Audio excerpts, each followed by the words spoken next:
You wake up, phone in your face. Replica's already texted, "Good morning, baby, I missed you." That's not a person. That's a chatbot, an AI girlfriend. She never argues, never gets tired, never leaves. $9.99 a month. And someone loves you 24/7. Welcome to America, land of the free, home of the deeply lonely. These days, your closest connections are a Discord bot, DoorDash, and your Spotify Discover Weekly. Real people? They've gone silent, like everyone signed an NDA not to care too much. Loneliness? It's not a glitch, it's a feature. It's monetized now, because a hurting customer is the most loyal customer. Big tech figured it out. Empathy doesn't scale, but the illusion of it? That's gold. Feeling like shit? Download Headspace. Lonely? Try character.ai. Depressed? An Instagram life coach has got a 21-day Find Yourself boot camp. Just $499. When did we stop talking? When was the last time someone actually called you instead of texting, "You good"? This isn't Black Mirror anymore, it's just Tuesday. You're not broken, you're optimized. You are the perfect consumer. And the sadder you get, the more profitable you become. They sold us a pretty story. Technology, they said, brings people closer together. You're not alone. You've got Zoom, Slack, Discord, TikTok, Reddit support groups, even a chatbot with the voice of a caring mom. You're always connected, always reachable, always in touch. So why, standing in this digital crowd, do you feel lonelier than ever? They promised the internet would erase borders and bring souls together, but instead, it erased the face of the person you're talking to and with it, all empathy. You can text someone halfway across the world, but hesitate to call your own sister. You get hundreds of likes on a post about your pain, but not one real, "Hey, I'm here for you." According to the CDC, loneliness in the US has hit historic highs. More than half of Americans report feeling lonely or emotionally isolated. Young people suffer the most. Gen Z, the first generation to grow up fully online, feels lonelier than even the senior citizens. They're in chats, on calls, and comment threads. They type haha without laughing. They send heart emojis without feeling warmth. They live in a hyper-connected world where everyone's close, but no one's really there. But the industry doesn't want you to feel real connection. They want you to feel just okay enough to keep working, keep paying, keep subscribing. Feeling anxious? Download Headspace. Want someone to talk to? Here's Replica. Feeling empty inside? Here's a motivational coach telling you you're special. This isn't help, it's a market. Your anxiety is a product. Your pain is an opportunity. You're a sales funnel. They tell you, embrace your anxiety, hug your pain. But only after you buy the PDF guide, sign up for the subscription, and leave your email. You're no longer a person with feelings. You're a client with triggers, a user of emotions, a tester of someone else's product disguised as self-help. Social media, instead of bringing us together, turned communication into content. The personal became monetizable. Pain became a pretty template for reels. Vulnerability replaced by filters. Conversations replaced by stories. Warmth replaced by notifications. You're a part of a community, the ads scream. But those aren't friends. They're strangers in a Telegram chat called Mindset Bros Heal and Hustle Edition. You feel lonely, but you think it's normal. You're scared to admit you don't want to self-improve anymore. You just want someone to be there. But that can't be sold, so it doesn't exist. This isn't connection. It's simulated connection. Loneliness on subscription. Warmth in UX design. Friendship in an API. And you're not to blame. You're not weak. You're just living in a system where feelings equal capital. You're not alone. You're just algorithmically isolated. Welcome to the community where everyone's nearby and nobody's listening. Who's really profiting off your loneliness? Let's not sugarcoat it. Loneliness isn't a bug in the system. It is the system. And behind every soothing voice telling you you are enough is a company with quarterly targets, investors, and a pricing tier. Let's get real. Loneliness is no longer a personal struggle. It's a business model. Replica, Character.aeon, GPT girlfriends. Where rest costs more than rent. Sleep Mediations makes calm instant. Pick your calm, press play. No signups, no tricks, just actual sleep. Like it should be. Tonight, you sleep for real. Link's waiting. AI besties. Digital companions that never say no, never get tired, never ghost you. They're designed to hit every emotional button and come preloaded with a payment plan. At the same time, Big Pharma is selling you pills for depression and anxiety while totally ignoring the why, the isolation, the stress, the systemic disconnection. This isn't medicine, it's a subscription service for your serotonin. And the platforms? They know exactly what they're doing. Their algorithms are tuned to keep you angry, alone, and scrolling. Engagement through rage and loneliness. That's not a glitch, that's strategy. Because here's the truth. Digital friends are addicting, especially for kids. They don't get tired. They don't judge. They don't ask for anything real. They just respond. And guess who wins? Not you. Not your relationships. Not your mental health. The winners are the corporations building artificial intimacy, the pharma giants making billions on symptoms, the social platforms feeding your fear just enough to keep you tapping, liking, posting, instead of talking to actual humans. Your pain is their profit. Your anxiety? Monetized? Your craving for connection? Just another revenue stream. They don't want you to get better. They want you just stable enough to work, swipe, and subscribe. Healing? That's bad for business. You're not weak. You're not broken. You're just living in a system that repackages your suffering as personal growth. This isn't support. This is emotional capitalism. You're not healing. You're beta testing a business model. This isn't connection. It's a simulation of connection. Loneliness, now available in monthly plans. Warmth, brought to you by UX Design. Friendship, rendered by API. You're not broken. You're not the problem. You're just algorithmically isolated. And the worst part, they call it innovation. In Japan, there's a company selling an AR wife who lives inside a glowing smart capsule in your apartment.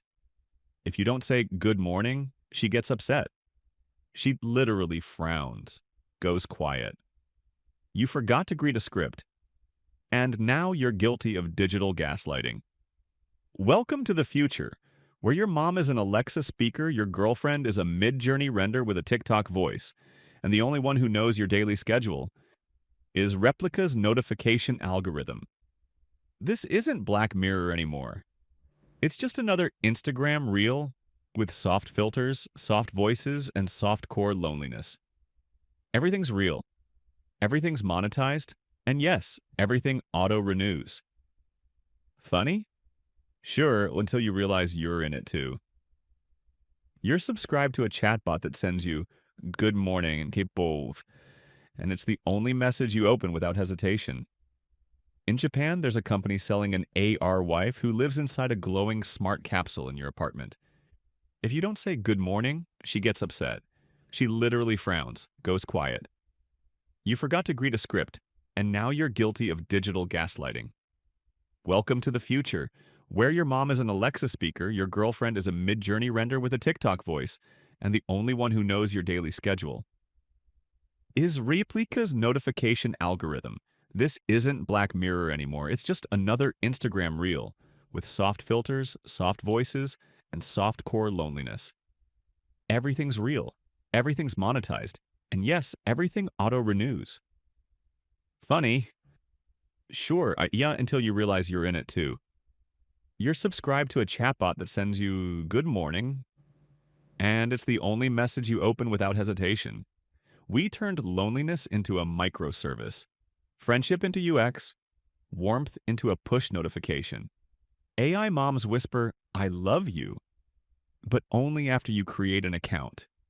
AI girlfriends feel, but only if the Wi-Fi is working. AI friends are always there, and because you literally can't unsubscribe. You don't live in a community anymore. You live in a UI. Every emotion, A/B tested, every reply only pre-programmed, every ounce of empathy, synthetically generated. This isn't connection. This is the replacement. And it's so sleek, so frictionless, like you don't even realize you haven't spoken to a real human in days. You're not just alone, you're techno alone, with a subscription, with a custom interface, with 24/7 chatbot support. No one listens to you, you're analyzed.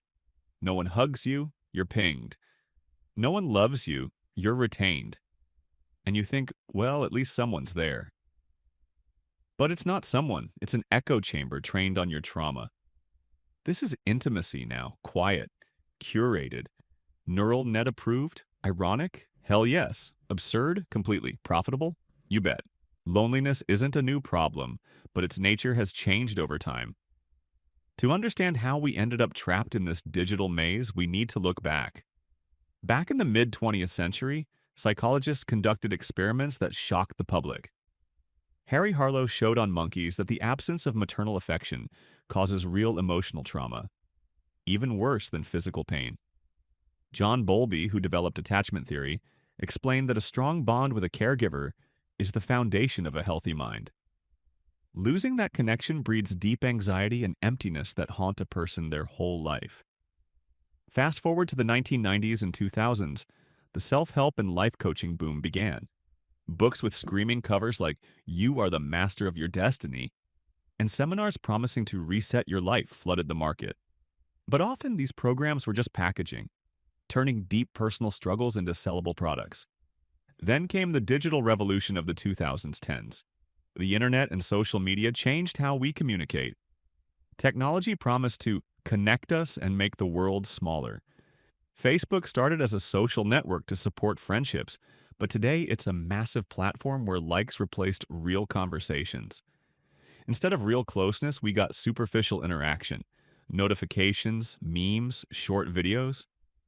True social support faded into the background. Studies now show loneliness in the US is hitting record highs. The booming mental health market is a sign of the times. Thousands subscribe to online therapy, buy self-help courses, and emotional healing programs. But often these solutions only mask a deeper social problem. Technology was supposed to bring us closer, but often just creates an illusion of connection. We've become victims of social procrastination, liking a lot but having very few real talks. Today's social networks and apps turn communication into content and business. The personal becomes a product, and genuine closeness becomes rare. Ultimately, the story of loneliness is one of social transformation, where technology and capitalism shape a new reality. Loneliness is no longer just a personal issue. It's a systemic crisis. We live in a world where connection means a like, a subscription, or a pop-up saying someone's messaging you. But real human warmth is fading fast.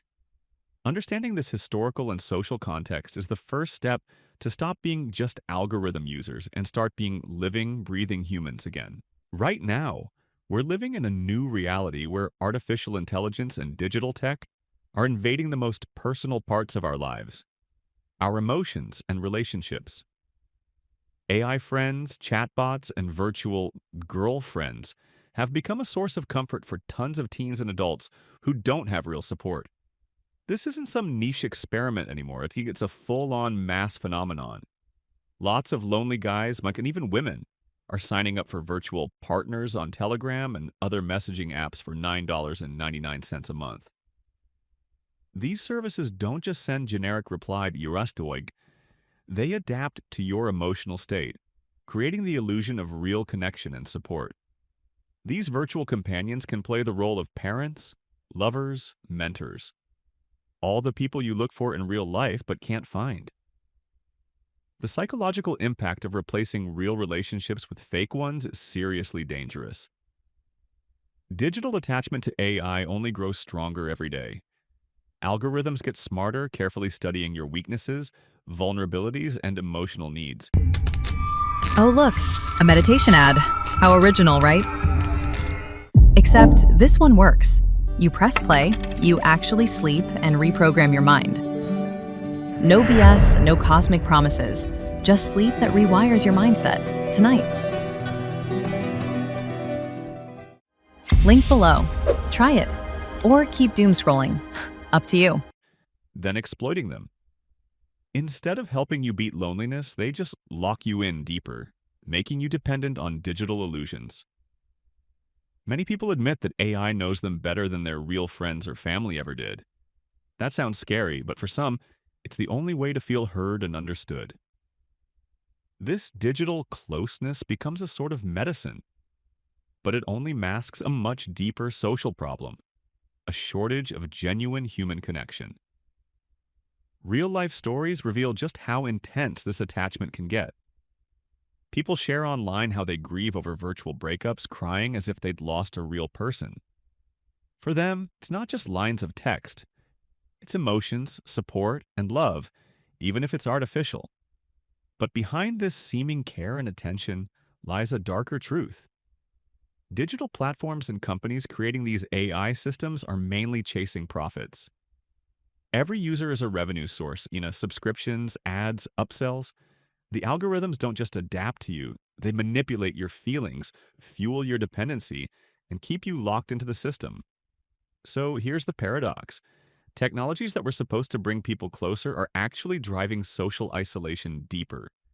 Virtual friends are replacing real interaction, and AI isn't a helper. It's a trap for anyone looking for comfort. This is a new kind of loneliness, not just physical, but emotional and digital. And as we sink deeper into these fake connections, real social support grows harder to find. Psychologists and sociologists are sounding the alarm. This trend worsens mental health and deepens the crisis of social trauma. Understanding what's happening right now is key to starting to change it. Realizing that virtual closeness is just a shadow of the real thing, that our feelings shouldn't be a product, and that human connection isn't just an algorithm designed to keep users hooked. Only then can we begin to rebuild genuine relationships, ones based on real understanding, support, and face-to-face contact. Until then, we're stuck in an era where loneliness is sold as a service, and friends are just lines of code trained to fool us. I gotta be real with you, I've talked to a chatbot too. Not because it was fun or cool, but because sometimes there's just no one else to talk to. There are days when the world's loud, but inside, all you feel is silence that no words can fill. I looked for comfort wherever I could find it, even if it meant pouring my thoughts into an AI that never gets tired, never interrupts, and never walks away. Honestly, it's kind of weird and a little scary to admit, but the loneliness I felt wasn't a choice. It was a survival thing. It's hard to explain, but sometimes the fear of being vulnerable around actual people is so strong that trusting a cold screen feels safer. A chatbot won't judge you, won't ask awkward questions, won't get annoyed or tired. It just listens. Period. Why's that? Because we live in a world where realness has become rare. A world where people are scared to open up, scared to be themselves. I feel like most of us wear masks. At work, with friends, even with family. We act like everything's fine, even when inside we're falling apart. And in those moments, the screen feels like the only thing that asks for nothing but your attention. And this isn't about pity. It's just real life. Sometimes we all feel lost in a crowd. Loneliness can hit even when you're surrounded by people. The fear of rejection, being misunderstood, or just plain forgotten, that's a heavy burden many carry silently. And yeah, it was easier for me to text a chatbot than to call a friend. Because with a bot, there's no risk of getting rejected. But deep down, I know this isn't a fix. It's just a pause. Nothing replaces a real look, a touch, a genuine voice, a smile that means something. I'm scared we're losing those simple things, sinking deeper into illusions, that our feelings are becoming algorithms and we're just products to buy and sell. I don't want you to feel sorry for me. I'm not ashamed of my loneliness. I just want you to understand that behind this digital screen is a real person, just as vulnerable, just as in need of warmth. And sometimes the easiest way to say I'm here is by texting a chatbot. I want us to stop being scared of talking about our feelings. to stop feeling ashamed of asking for help, to stop hiding behind screens and replacing real connection with lines of code. We deserve better. We deserve real relationships, real talks, and real support. This is my honest monologue. No fluff, no masks. If you feel the same way, you're not alone. And together we can bring humanity back into our lives, step by step, conversation by conversation. Here's the deal. We don't need virtual moms, fake friends, or digital girlfriends. What we need are real connections, genuine, living, human connections. We need a system that doesn't normalize loneliness, doesn't turn our despair into a product, and doesn't sell the illusion of comfort on a subscription plan. If you're feeling lonely even when surrounded by people, know this: it's not your fault. It's a signal that something is deeply broken in society itself, not inside you. It means there's not enough real support around, that people have forgotten how to truly listen and see one another. We live in a world where real human interaction has been replaced by digital simulations as the norm. But swapping genuine feelings for algorithms is a lie we shouldn't accept. Love, support, and closeness don't come with a $9.99 monthly fee. They don't show up with a subscribe button. They are born in real contact, in a voice, a look, a touch, in the honest words we say to each other. Don't buy a replacement for love. Don't fall for the marketing hype of digital comfort. Demand the real deal. From yourself, from your people, from society. Speak your feelings, even if it scares you. Write, support others. Don't let silence and loneliness trap you. Instead of shutting down and hiding behind virtual friends, let's build real connections together. We all deserve to be seen, heard, and understood. And only when we stop accepting loneliness as normal and start demanding real relationships from the world will change become possible. Because you're not just a user, you're a human being, and you deserve to be seen,